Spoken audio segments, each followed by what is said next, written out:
உலகத்தில் எதுவுமே இலவசம் கிடையாது. இலவசத்துக்கு பின்னாடி ஏதோ ஒரு விஷயம் நடக்கும். அது நமக்கு தெரியாத வரலும் நம்ம அந்த இலவசத்துக்காக மயங்கிட்டு இருப்போம். அப்படி ஒரு ஒரு முக்கியமான விஷயம் இப்போதைக்கு நடந்திருக்கு. ஜியோ பாலிட்டிக்ஸ் தமிழில் நான் அதிகமாக அரசியல் பேசணும்னு தான் ஆரம்பித்தேன். பட் அதை விட முக்கியமான விஷயங்கள் நிறைய வந்ததுனால அந்த விஷயங்களும் மக்களுக்கு போய் சேரணும். இதுவும் ஜியோ பாலிட்டிக்ஸ் சம்மந்தமான விஷயம்தான். அமெரிக்கன் மெடிக்கல் மாஃபியா அவங்கெல்லாம் என்ன பண்ணுறாங்க, ஜியோ பாலிட்டிக்கெல்லாம் நம்மளை எப்படி ப்ரெஷர் கொடுத்து நம்ம கண்ட்ரி என்னென்ன பிரச்சனை பண்ணுறாங்கன்றது அதுவும் நம்ம தெரிஞ்சிக்க வேண்டிய ஒரு முக்கியமான விஷயம். ஸோ இந்த எபிசோடை வந்து நான் வேற ஒரு எபிசோட் நான் சிரியா பற்றி ரெடி பண்ணிட்டு இருந்தேன். பட் இந்த எபிசோட எனக்கு ரொம்ப முக்கியமாக தோணுறதுனால இந்த எபிசோடை வந்து உங்கள் முன்னாடி கொண்டு வரேன். வணக்கம், welcome back to geo politics Tamil. நான் உங்கள் எஸ்டிஜே. இந்த எபிசோடு உங்களுக்காக இலவசத்துக்கு ஏங்குற எல்லா மக்களையும் போய் சேரணும். கண்டிப்பாக இது மூலயமா ஒரு லெசன் நம்மளுக்கு கிடைக்கும்ன்றது ஒரு நம்பிக்கையோட இந்த போட்காஸ்ட் இந்த எபிசோடை கொண்டு வரேன். உங்களோட ஆதரவு கண்டிப்பாக எப்பவும் போல் வழக்கம் போல் இருக்கும்னு நினைக்கிறேன். Thank you very much. நம்ம எபிசோடுக்கு போயிடலாம். ட்விட்டரில் இருக்கிறவங்கெல்லாம் இதை பற்றி கேள்விப்பட்டிருப்பீங்க. சமீபத்தில் பில்கேட்ஸ் வந்துட்டு ஒரு ரெய்ட் ஹாஃப்மேன் ஒரு போட்காஸ்ட், அதாவது அமெரிக்கன் யூடியூபர், அவரோட யூடியூப்பில் ஒரு போட்காஸ்ட்டில் அவர் பேசினது இந்தியா முழுக்க ஒரு புயலை கிளப்பியிருக்கு. ஏற்கனவே சென்னையில் புயல் வந்திருக்கு. அதே மாதிரி இந்த விஷயமும் அது சென்னை சைடு மட்டும், தமிழ்நாடு சைடு மட்டும் புயலை கிளப்பியிருக்கு. இந்த புயல் வந்துட்டு இந்தியா முழுவதும் பெரிய அளவில் கிளம்பிருச்சு. அதில் அவர் என்ன சொல்கிறாருனாக்கா, இந்தியாவில் சுகாதாரம், ஊட்டச்சத்து, கல்வி, அதாவது education, health and then nutrition, இதில் ஒரு மிகப்பெரிய கடும் சவாலை இந்த கண்ட்ரி எதிர்கொள்கிறது. அதாவது இன்னும் 20 வருஷத்தில் இவையெல்லாம் மேம்படக்கூடும். இன்னும் கொஞ்சம் நல்லா டெவலப் ஆகிறதுக்கு சான்சஸ் இருக்குது. இந்த நாடு வந்து ஒரு லேபரேட்டரி மாதிரி, அதாவது இந்த கண்ட்ரியை வந்து ஒரு லேபரேட்டரி மாதிரி நம்ம பார்க்கலாம். இதில் வெற்றி பெற்றால், இந்த லேபரேட்டரியில் நம்ம வெற்றி பெற்றால் உலகம் முழுசும் அந்த இப்போ சப்போஸ் ஒரு மெடிசன் இன்ட்ரடியூஸ் பண்ணுறோம்னாக்கா அந்த மெடிசன் இங்கே சக்ஸஸ்ஃபுல்லாக போச்சுன்னா, ஏன்னா டிவர்சிட்டி, எக்கச்சக்கமான டிவர்சிட்டி, மலைவாழ் மக்கள் இருக்கிறாங்க, நார்மல் மக்கள், விதவிதமான மக்கள், north east, south, west, east, northern, எக்கச்சக்கமான டிவர்சிட்டி இருக்குது. பல லாங்குவேஜ், பல பாடிஸ், டிஃப்ரெண்ட் டிஎன்ஏஸ், அந்த மாதிரிலாம் இருக்குது. ஸோ இங்கே சக்ஸஸ்ஃபுல் ஆச்சுனாக்கா அது வேர்ல்டு ஃபுல்லாக சக்ஸஸ்ஃபுல் ஆகுன்றது இவரோட எண்ணம். அதே மாதிரி இப்போதைய அரசு வந்து சரியாக திட்டமிட்டு ஒரு பொருள் எக்கனாமிக்கலாக நம்ம டெவலப் ஆகிறதும் வந்து இதுக்கு பெரிய அளவில் உதவுன்ட்டு அந்த மாதிரி நிறைய பேசினார். இதில் இந்த மேஜராக இந்த ஏரியா தான் பெரிய சவால், அதாவது பெரிய புயலை கிளப்பிருச்சு. அதாவது என்ன பிரச்சனைனாக்கா, இந்தியா ஒரு லேபரேட்டரியாக நீ எப்படி சொல்லலான்றது தான் நம்ம இந்தியன்ஸோட ஒரு பெரிய இது. அதனால சமூக வலைதளங்களில் பெரிய அளவில் எதிர்ப்பு ஏற்பட்டிருக்கு. சரி, சமூக வலைதளங்களில் அவங்க என்ன சொல்கிறாங்கன்றதையும் பார்த்துருவோம் நம்ம. ஓகே, அவர் அந்த மாதிரி சொன்ன உடனே நம்ம ட்விட்டரில், ஃபேஸ்புக்கில் எல்லா பக்கமும் பெரிய பிரச்சனையாயிருச்சு. அதாவது பப்ளிக் வந்து பெரிய அளவில் கமெண்ட்ஸ் பண்ண ஆரம்பித்தாங்க. அதில் ஒரு சில கமெண்ட்ஸ் நான் உங்கள் முன்னாடி போட்டிருக்கிறேன். அது நீங்களும் படிச்சிங்க. அதாவது இந்த ஆள் வந்துட்டு எல்லா கவர்மெண்ட்லேயும் எல்லாரையும் மேனேஜ் பண்ணுற அளவுக்கு, அப்போசிஷன் பார்ட்டி எல்லாரையும் மேனேஜ் பண்ணுற அளவுக்கு, மீடியாவுக்கு மேனேஜ் பண்ணுற அளவுக்கு பவர்ஃபுல்லானால, அதனால தான் இவங்களோட இந்த மிலிண்டா ஃபவுண்டேஷன் வந்துட்டு எஃப்சிஆர்ஏ லைசன்ஸ் அதெல்லாம் தப்பிச்சிட்டு இருக்கு. இன்னும் இவங்க நம்ம எப்போ தான் விழிச்செழுந்துக்குவாங்க, இந்தியன்ஸ் எப்போ முழிச்சுவாங்க, இந்த மாதிரி ஆளுங்களை பற்றி தெரியணும் அப்படின்னு சொல்லிட்டு அவர் ஏன் சொன்னாருன்றது இந்த எபிசோட ஃபுல்லாக பார்க்குறவங்களுக்கு அது புரிஞ்சிடும். அதுக்கடுத்தது இன்னொருத்தர் சொல்லியிருக்காரு, human beings in India are samples for Bill Gates laboratory. பில்கேட்ஸோட லேபரேட்டரி இந்தியா, அவங்களுக்கு நம்ம ஹியூமன் பீயிங்ஸ் எல்லாம் அவங்களுக்கு ஒரு சாம்பிள்ஸ், அதெல்லாம் அவங்க ட்ரை பண்ணி இங்கே கிடைக்கிற சக்ஸஸை வச்சு அவங்க பெரிய அளவில் மெடிக்கல் மாஃபியாவை ரன் பண்ணிட்டு இருக்காங்கன்ற மாதிரி மீனிங்கில் அவர் சொல்லியிருக்காரு. அதே மாதிரி ஆதரவும் இருக்குது. ஒரு சிலர் ஆதரவாகவும் பேசியிருக்காங்க. அதாவது ஒருத்தர் சொல்லியிருக்காரு, genuinely don't understand this conspiracy theory attitude against Bill Gates in India. இந்த பில்கேட்ஸ் வந்து நிறைய நமக்கு ஃப்ரீயாக நிறைய மெடிசன்ஸ் எல்லாம் கொடுக்குறாங்க. பில்கேட்ஸ் ஃபவுண்டேஷன் நிறைய தடுப்பூசி எல்லாம் போடுறாங்க. ஸோ அவங்களுக்கு எதிராக இந்த மாதிரி பேசுறது வந்து தப்பு, பில்கேட்ஸ் எல்லாம் ஒரு நல்லவர்ன்ற மாதிரி ஒரு சிலர் வந்து அந்த மாதிரியே சொல்லியிருக்காங்க. ஸோ இது நல்லதா கெட்டதான்றது நான் இப்போது நல்லவரா கெட்டவரான்றதை வந்து நான் சொல்ல போகிறதில்ல. இந்த எபிசோடை பார்த்துட்டு நீங்கள் கமெண்ட்ஸில் சொல்லுவீங்க, அவர் சரியானவரா, இந்த ட்ரையல்ஸ் எல்லாம் கரெக்டாக இல்லையான்றதை நீங்கள் சொல்லுங்கள். உங்கள் கருத்து எப்போவுமே கரெக்டாக இருக்கும். பொதுமக்களோட கருத்து தான் கரெக்டாக இருக்கும். நம்மளோட வேலை வந்துட்டு இந்த இன்ஃபர்மேஷனை உங்ககிட்ட கொண்டு வந்து சேர்க்கறது, முடிவெடுக்கிறது நீங்கள் தான். ஓகே, எதிர்ப்பவர்கள் எல்லாருமே சொல்கிற ஒரு ரீசன் வந்து 2009 நடந்த ஒரு human papillomas virus HPV vaccine சொல்லிட்டு ஒரு திட்டம் ஒன்று ஆரம்பித்தாங்க. அதாவது பாத்துன்னு ஒரு programme of appropriate technology in ஹெல்த்னு ஒரு அமெரிக்கன் என்ஜிஓ, அவங்களும் Indian council of medical research ICMR உங்களுக்கு தெரிஞ்சிருக்கும். அவங்க 2 பேரும் சேர்ந்து குஜராத் மற்றும் ஆந்திராவில் வந்து மலைவாழ் ஆதிவாசி மக்கள்லாம் இருக்காங்களா, அவங்களில் வந்து 10 to 14 இயர்ஸ் வரலும் இருக்கிற பெண் குழந்தைங்களுக்கு வந்து ஒரு தடுப்பூசி திட்டத்தை கொண்டு வந்தாங்க. இதுக்கு HPV வேக்சின் பேர். இதை பற்றி நம்ம பின்னாடி பார்ப்போம். இதுக்கு நிதி அளித்தது யாருன்னு பார்த்தீங்கன்னா Bill and Melinda Gates foundation. அதாவது பில்கேட்ஸ் வந்து மைக்ரோசாஃப்ட் அதில் சம்பாதிச்ச எல்லா பணத்தையும் வந்து இதில் ஒரு ஃபவுண்டேஷனாக ஆரம்பித்து அது மூலயமா மெடிக்கல் ரிசர்ச்க்கெல்லாம் சப்போர்ட் பண்ணிட்டு வராரு. ஸோ அந்த ஃபவுண்டேஷன் இதுக்கு ஃபைனான்ஷியல் சப்போர்ட் கொடுத்தாங்க. அந்த மெடிசனை தயாரித்தது யாருன்னு கேட்டிங்கன்னா Glaxo SmithKline, Merck sharp and தோஹம். இது வந்து அமெரிக்க நிறுவனங்கள். இவங்க வந்து தடுப்பூசியை மேனுஃபேக்சரிங் பண்ணி அந்த பாத்ன்ற என்ஜிஓக்கு கொடுத்தாங்க. அதுக்கான ஃபண்டிங் பண்ணது வந்து Bill Melinda Gates foundation. Okay, இது வந்து நம்ம பேசிக்கலாக தெரிஞ்சிக்க வேண்டிய ஒரு முக்கியமான விஷயம். இதுக்கப்புறமா தான் நமக்கு புரிய வரும். இது புரிஞ்சிடுச்சுன்னா அடுத்த ஸ்டெப்லலாம் உங்களுக்கு ஃபுல்லாக புரிய வரும். இந்த ப்ரோக்ராம் ஸ்டார்ட் ஆனது 2009. பட் 2010 ஒரு 7 சின்ன குழந்தைங்க வந்துட்டு ஆந்திராவில் இந்த தடுப்பூசி போட்டதுக்கு அப்புறமா டெத் ஆகிட்டாங்க, இறந்துட்டாங்க. அதை வச்சு பெரிய அளவில் மக்கள் போராட்டத்தெல்லாம் ஆரம்பித்தாங்க.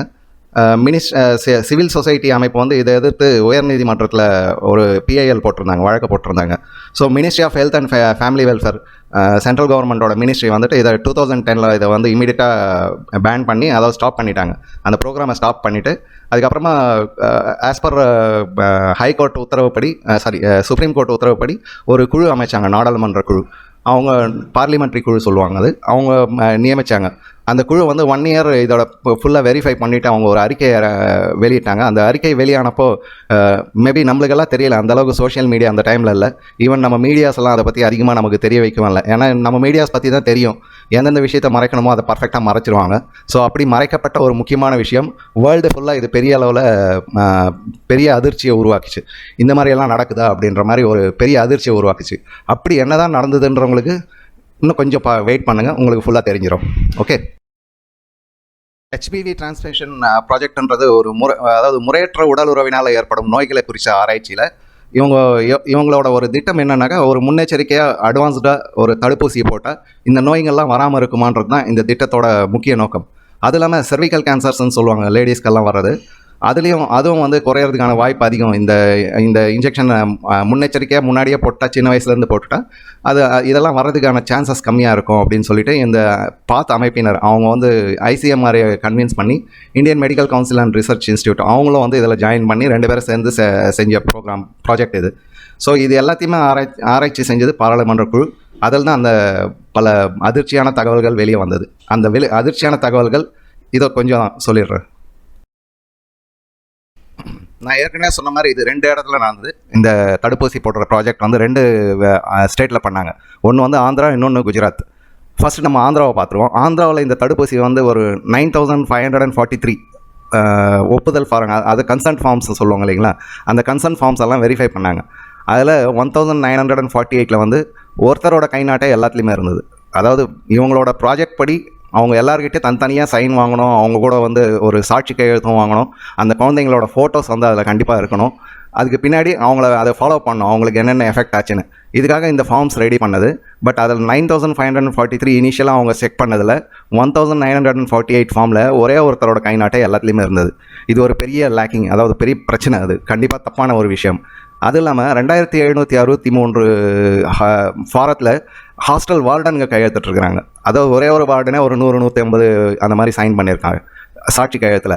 ஆக்சுவல் ப்ரொசீஜர் படி இது வந்து பெற்றோர்களிடம் வாங்க வேண்டியது. அந்த குழந்தையோட பெற்றோர்கள் வந்து அந்த கன்சென்ட் கொடுக்குற மாதிரி அவங்க சாட்சியாக நிற்கிற மாதிரி அவங்க சைன் பண்ணணும். அதுக்கு பதில் இவங்க ஹாஸ்டல் வார்டன்ஸை இல்லை பள்ளிக்கூட தலைமை ஆசிரியர்கள் அந்த மாதிரி வார்டன்களை அவங்களெல்லாம் கையெழுத்திட சொல்லி ஆந்திரா கவர்மெண்ட் கம்பல் பண்ணியிருக்கு. இதை கம்பல்சரி அவங்க ஜியோவே எடுத்திருக்காங்க, ஆர்டரே கொடுத்துருக்காங்க. குஜராத்தை பற்றி எனக்கு சரியாக தெரியல, எனக்கு எங்கேயும் கிடைக்கல அவங்க கம்பல் பண்ணாங்களா இல்லை அதுவாக நடந்ததான்னு சரியாக தெரியல. பட் அங்கேயும் வந்து இதே மாதிரி ப்ராப்ளம் தான். குஜராத்தில் கிட்டத்தட்ட 6217 கன்சர்ன் ஃபார்ம்ஸை செக் பண்ணப்போ 3944 வந்து ஒரே கைநாட்டு இருந்தது. ஒருத்தரே வந்து எல்லாத்துலேயுமே கைநாட்டு போட்டிருக்காரு. 5454 வந்துட்டு அந்த சாட்சி கையெழுத்து கன்சன்ட் சைன் போன்றோம் இல்லைங்களா, அது வந்து ஒரே மாதிரியான கையெழுத்துக்களாக அதிகமாக இருந்துச்சு. அது ஒரு நான் ஏற்கனவே சொன்ன மாதிரி ஹாஸ்டல் வார்டன்ஸோ இல்லை ஸ்கூல் பிரின்சிபல்ஸோ இல்லை டீச்சர்ஸோ அவங்க வந்து 100-150 ஃபார்மில் அந்த மாதிரிலாம் கையெழுத்து போட்டிருக்காங்க. ஸோ ஒரு 100ல் 69, ஒரு 100 ஃபார்ம் எடுத்தால் அதில் 69 வந்து விட்னஸ் இல்லை கன்சன்ட் சைனே இல்லை, அந்த மாதிரிலாம் இருந்திருக்குது. அதுக்கப்புறமா தடுப்பூசியிட்ட தேதி, குழந்தைகளின் புகைப்படம், பெற்றோரின் ஒப்புதல், இதில் எதுலேயுமே இல்லை. அது ஒரு பெரிய பிரச்சனை. அந்த இது வந்து ஆக்சுவலாக கவர்மெண்ட் கிட்ட இல்லை, ICMR கிட்ட பர்மிஷன் வாங்கினப்போ இதெல்லாம் பண்ணுறோம் அப்படின்னு சொல்லிட்டு அந்த மாதிரி எதுவுமே ஃபாலோ பண்ணல. இது ஒரு பெரிய பிரச்சனையாச்சு. சரி, இதெல்லாம் ஒரு பக்கம் நடந்திருக்குனாக்கா, இன்னொரு முக்கியமான பிரச்சனை என்ன ஆச்சுனாக்கா, இந்த திட்டத்தோட ஆஃபீஸ் எங்கேயுமே திறந்ததா இல்லை செயல்பட்டுச்சா, அதாவது அவங்க டேட்டாலாம் கலெக்ட் பண்ணுறாங்க, எவிடன்ஸ் எல்லாம் கலெக்ட் பண்ணுறாங்களா, அதை ஃபாலோ பண்ணுறாங்களா, அதுக்கு ஒரு ஆஃபீஸ் வைப்பாங்க இல்லைங்களா, அந்த மாதிரி ஒரு ஆஃபீஸ் எங்கேயும் இருந்ததா, செயல்பட்டதா, இல்லை என்ன செஞ்சாங்கன்ற எந்த தகவலும் இந்த குழுவுக்கு கிடைக்கல. அதாவது ப்ராஜெக்ட் படி டெல்லியில் ஒரு ஆஃபீஸ் ஓப்பன் பண்ணி அங்கேருந்து கோஆர்டினேட் பண்ணி எல்லா டேட்டாவும் அங்கே கலெக்ட் பண்ணோன்றது தான் ப்ராஜெக்ட். அந்த மாதிரி எதுவும் நடந்ததுக்கா எதுவுமே இல்லை. எந்த டேட்டில் ஆரம்பிச்சதுன்ற கூட தெரியல. அதே மாதிரி இந்த திட்டத்துக்கான என்ஜிஓ இருக்காங்க இல்லைங்களா, அந்த பாத் என்ஜிஓ, அவங்களுக்கு ஒரு பேன் கார்டு இஷ்யூ ஆயிருக்கு 1999. நான் அந்த நம்பர் கொடுத்துருக்குறேன், உங்கள் கண்ணு முன்னாடி அது தெரியும். ஸோ அந்த 1999 அந்த பேன் கார்டு கொடுத்தது தவிர வேறு எந்த இன்ஃபர்மேஷனும் இல்லை.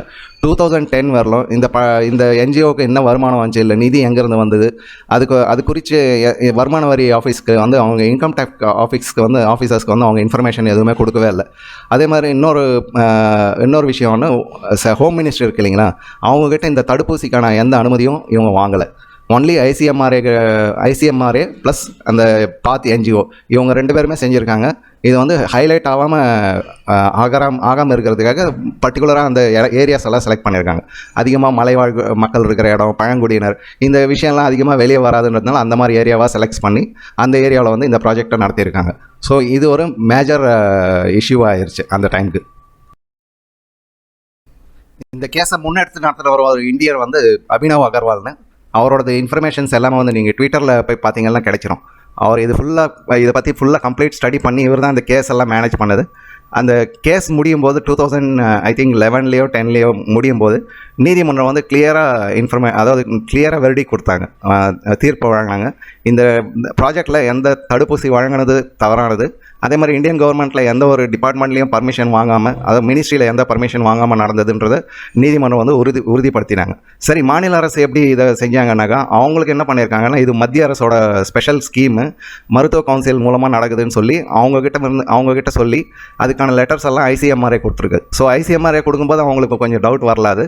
அதனால் மாநில அரசு ரெண்டும் அவங்களுக்கு சப்போர்ட்டிவாக அவங்களுக்கான ஹெல்ப் எல்லாம் பண்ணியிருக்காங்க. அதாவது எங்கே இந்த ஸ்கூல் இருக்குது, அங்கே எங்கே குழந்தைங்க இருக்கிறாங்க, அந்த ஹெட் மாஸ்டர் சைன் பண்ணுறது, விட்னஸை, அந்த மாதிரிலாம் அவங்க ஹெல்ப் பண்ணியிருக்காங்க. அதுவும் தப்பு தான், பட் இருந்தாலும் அவங்க ஐசிஎம்ஆர்ஏ ரெக்கமெண்டேஷனால் அவங்க பண்ணியிருக்காங்க. இந்த திட்டத்தை எப்படி நடத்தினாங்க, நிறைவேற்றினாங்க, தகவல் என்னென்ன சேகரிச்சானுங்கிறத மாநில அரசுக்கு அவங்க எந்த ஷேரும் பண்ணல. ஐசிஎம்ஆர்ஏ கிட்ட இருக்கும், நீங்கள் அங்கேருந்து வாங்கிக்கோங்கன்னு சொல்லிட்டு மாநில அரசுகளும் அந்த நேரத்துக்கு கொஞ்சம் கேர்லெஸ்ஸாக இருந்துட்டாங்க. இதை பெரிய அளவில் பண்ணியிருக்கலாம், தெரியல. அது இன்க்ளூடிங் மோடி சார் இருந்தார் அந்த டைமுக்கு குஜராத்தில். ஐ திங்க் ஆந்திராவில் சந்திரபாபு நாயுடு இருந்தார். ஸோ 2 பேருமே ஒரு powerful politicians and one of the best politicians. இருந்தாலும் அந்த டைமுக்கு நடந்திருக்கு. ஒரு முறை வெரிஃபை பண்ணிங்க சந்திரபாபு நாயுடு இருந்தாரான்னு, எனக்கு ஞாபகம் இல்லை 2009 யார் இருந்தது. ஸோ இந்த கவர்மெண்ட்ஸ் கொஞ்சம் லேக் ஆகிருக்கு, அது கண்டிப்பாக உண்மையான ஒரு விஷயம். அதே மாதிரி இது எல்லாத்துலேயுமே ஐசிஎம்ஆர்ஏ தான் ஃபுல்லாக இந்த கோஆர்டினேஷன்லாம் இருந்திருக்காங்க. கடைசியில் பார்த்தா அவங்ககிட்டையும் எந்த ஒரு விஷயமும் இல்லை, அதாவது எந்த ஒரு தகவலும் இல்லை. எத்தனை பேருக்கு ஊசி போட்டாங்க, என்ன ஃபார்ம் ஃபில்அப் பண்ணாங்க, அதுக்கான இன்ஃபர்மேஷன்ஸ் என்ன, அதெல்லாம் கரெக்ஷன் வெரிஃபிகேஷன் பண்ணாங்களா, எந்த ஒரு இன்ஃபர்மேஷனும் ஐசிஎம்ஆர்ஏலையும் கிடையாது. இதுக்கப்புறமா நீதிமன்றம் என்ன சொல்லிச்சுன்னா, மத்திய அரசு இந்த வழக்கு முடியும் போது 2015 ஆயிடுச்சு. ஸோ அந்த டைம் காங்கிரஸ் கவர்மெண்ட் போயிட்டு சென்ட்ரலில் மோடி கவர்மெண்ட் வந்துருச்சு. ஸோ 2015 நீதிமன்றம் மத்திய அரசுக்கு இது மேலே நடவடிக்கை எடுக்க சொல்கிறப்போ இன்னொரு பயங்கரமான ஒரு உண்மை வெளியே வந்தது. அது என்னென்ன, இந்த மாதிரி குற்றங்கள் நடைபெற்றால் அதுக்கு மேலே என்ன நடவடிக்கை எடுக்கிறது, இல்லை தண்டனை என்ன கொடுக்கறதுன்றதை குறித்து எந்த சட்டமும் அது வரலாம் நம்ம செய்யவே இல்லை. 2015 வரலாம் இந்த ஒரு அதிர்ச்சிகரமான உண்மையும் வெளியே வந்துருச்சு. அதுக்கப்புறமா ஒரு வல்லுநர் குழு அமைக்கப்பட்டு 2024 வரலாம் அவங்க எக்ஸ்பர்ட்ஸ் எல்லாம் அவங்க எப்படி பண்ணோம், மற்ற கண்ட்ரீஸில் எப்படி பண்ணுறாங்கன்றதெல்லாம் பார்த்து ஒரு டிராஃப்ட் பண்ணி நடுவில் 2019 கோவிட், அதுக்கப்புறமா யுக்ரைன் ப்ராப்ளம், இந்த மாதிரி ப்ராப்ளம்லாம் தொடர்ந்து 2024 இந்த டிராஃப்ட் பாராளுமன்றத்தில் பாலிசியாக அனௌன்ஸ் பண்ணி அது ஏகபோகமாக நிறைவேற்றப்பட்டது. அதாவது எல்லா பார்ட்டியும் இதுக்கு சப்போர்ட் பண்ணாங்க. அந்த விஷயத்தில் நம்ம குறை சொல்லக்கூடாது, எல்லா பார்ட்டியும் இதில் சப்போர்ட் பண்ணியிருக்காங்க. பட் என்னோட ஒரு கொஸ்டின், இவ்வளோ ஒரு பெரிய விஷயம் நடக்கும்போது சென்ட்ரல் கவர்மெண்ட், ஸ்டேட் கவர்மெண்ட்ஸ் எப்படி கேர்லெஸ்ஸாக இருந்தாங்க? இதுதான் ஒரு பெரிய கொஸ்டின்ஸ். இது எல்லா இடத்துலையுமே இன்னும் எங்கெங்கே இந்த மாதிரி நடந்ததோ யாருக்கு தெரியும்? ஸோ இலவசன்றது அந்த மெடிசன் பற்றி இன்னொரு இன்ஃபர்மேஷன் நான் சொல்ல மறந்துட்டேன். அதாவது இந்த வேக்சின் ஒரு வேக்சின் 4000 rupees. ஒருத்தருக்கு 3 வேக்சின் போடணும். அதாவது ஃபஸ்ட்டு ஒரு வேக்சின், அதுக்கப்புறமா ஒரு வருஷத்துக்கு அப்புறம் மறுபடியும் ஒரு வேக்சின். அதாவது 10 இல்லை 12 ஏஜில் போடுறாங்கன்னா ஒரு 1 இயருக்கு ஒன்ஸ் ஒரு இன்ஜெக்ஷன் பண்ணணும். அதுக்கப்புறம் 15 இயர்ஸ் கம்ப்ளீட் பண்ணும்போது இன்னொரு இன்ஜெக்ஷன், டோட்டலாக 3 இன்ஜெக்ஷன். அது 12,000 rupees per head. இதை ஃப்ரீயாக கொடுத்ததுனால எல்லாருமே வந்து அதை அக்செப்ட் பண்ணி போட்டுக்கிட்டாங்க, நம்மளுக்கு எதுவும் ப்ராப்ளம் வராதுன்னு. ஆனால் அவங்க வந்து ஒரு பலியாடு மாதிரி ஆகிட்டாங்க. அதுக்கு பின்னாடி நிறையா அவங்களுக்கு உடல் உபாதையெல்லாம் வந்தது, அவங்களுக்கு நிறைய பிரச்சனைலாம் வந்தது. அந்த மாதிரி நிறைய விஷயம் எல்லாமே மறைக்கப்பட்டிருக்குது. நம்மகிட்டையும் இன்ஃபர்மேஷன் இல்லை. இதெல்லாம் நீதிமன்றம் மூலமா வெளியே கொண்டு வரதுக்கு நிறைய பேர் ட்ரை பண்ணி முடியாமல் போயிடுச்சு. ஏன்னா கரெக்டான எவிடன்ஸ் எந்த இன்ஃபர்மேஷனும் இல்லைன்னும் போது யாரை போயிட்டு அவங்க என்கொயரி பண்ணுவாங்கன்ற மாதிரி ஒரு பிரச்சனை. ஸோ எப்போவுமே இலவசத்துக்கு ஆசைப்படாதீங்க. இலவசத்துக்கு பின்னாடி கண்டிப்பாக ஏதாவது ஒரு பயங்கரமான விஷயம் இருக்கும். அதுக்கு நம்ம தான் ட்ரையல். அவங்க இலவசம் கொடுக்குறாங்கன்னா நம்ம மேலே ஏதோ ட்ரையல் பண்ணுறாங்கன்னு அர்த்தம். அது ஓட்காக காசு கொடுக்குறதா இருந்தாலும் சரி, இல்லை ஃப்ரீயாக கொடுக்குறது எதுவாக இருந்தாலும் அது நமக்கு பேராபத்தாக தான் முடியும், என்னோட ஆழ்ந்த நம்பிக்கை. இருந்தாலும் நீங்கள் சொல்லலாம் இது சரியா தவறா, பில்கேட்ஸ் குரூப் செஞ்சது தப்பா சரியா, நீங்கள் உங்களோட கருத்துக்களை கமெண்ட்ஸில் கண்டிப்பாக சொல்லுங்கள். ஓகே, அடுத்து போலில் ரொம்ப இன்ட்ரெஸ்டிங்காக போயிட்டுருக்கு. நல்ல ரெஸ்பான்ஸ் பண்ணுறீங்க. உங்களோட ரெஸ்பான்ஸும் சரி, உங்களோட ஜியோபாலிட்டிக்ஸ் நாலேஜும் செமத்தியாக இருக்குது. சும்மா சொல்லக்கூடாது. நான் உங்ககிட்ட இருந்து நிறைய கற்றுக்க வேண்டியிருக்கோம். ரீசெண்டாக நம்ம ஒரு போல் போட்டிருந்தேன். Myanmar, Bangladesh, Syria, south Korea ஆயிடுச்சு. ஒரு இடமா தீ வச்சுட்டாங்க. அடுத்தது எங்கே வைப்பாங்க? ரிம்லான் தியரி வீடியோ எத்தனை பேர் பார்த்தீங்க தெரியல. ஆனால் அதுபடி என்னோட கெஸ்ஸிங்கு உங்களோட கெஸ்ஸிங்கும் கரெக்டாக இருக்குது. அதாவது எஸ்பி கார்த்திக் 7587 சொல்லியிருந்த மாதிரி இந்தியா சீனாவுக்கு கிழக்கே பற்ற வச்சுட்டாங்க, இனி மேற்கு பகுதி தான் முக்கிய பகுதியாக இருக்கும். கரெக்டான ஒரு அசம்ஷன். என்னை பொறுத்தவரையிலும் கூட ஈரானோ அல்லது சவுதி அரேபியாவிலையோ ஏதோ பிரச்சனை ஏற்படுறதுக்கான நிறைய சான்சஸ் இருக்குது, அப்படி தான் நினைக்கிறேன். அதுக்கப்புறமா பிரிக்ஸ் டாலருக்கு எதிராக ட்ரம்ப் ஒரு அறிக்கை விட்டுருந்தார் இல்லைங்களா? ஸோ அது பற்றியும் கேட்டிருந்தேன். 100% இறக்குமதி விரிப்பார், அது சாத்தியமா இல்லையான்னு. சாத்தியம் இல்லைன்றது தான் 69% சொல்லியிருக்கீங்க.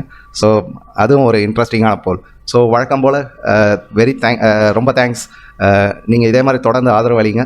நம்ம புது விஷயம் நார்மலாக செய்தியில் இது சிரியா பிரச்சனை வந்ததா வீடியோ போட்டு உடனே சிரியாவை பற்றி நியூஸில் என்ன சொல்கிறாங்களோ அதையே கேட்டு நம்ம ஸ்டைலில் பேசு, அந்த மாதிரி நம்ம போக வேண்டாம். நம்ம ஒரு இம்பார்ட்டண்ட் இன்ஃபர்மேஷன்ஸ், அதை நம்ம வந்து டெடிகேட்டட் இன்ஃபர்மேஷன்ஸ், நம்ம சொசைட்டிக்கு எது நல்லதோ, பாசிட்டிவாக நெகட்டிவாக, அந்த மாதிரி ஒரு ஆங்கிளில் நம்ம போயிட்டுருக்கலாம். இந்த வழி உங்களுக்கு பிடிச்சிருக்கும்னு நினைக்கிறேன். இல்லை வெறும் ஜியோ பாலிட்டிக்ஸ் பேசணுன்னாக்கா சொல்லுங்கள். இந்த விஷயம்லாம் விட்டுட்டு நம்ம ஜியோ பாலிட்டிக்ஸில் போயிடலாம். Okay, thank you very much for வாட்சிங் this episode. As usual, bye bye, thank you, Jai Hind.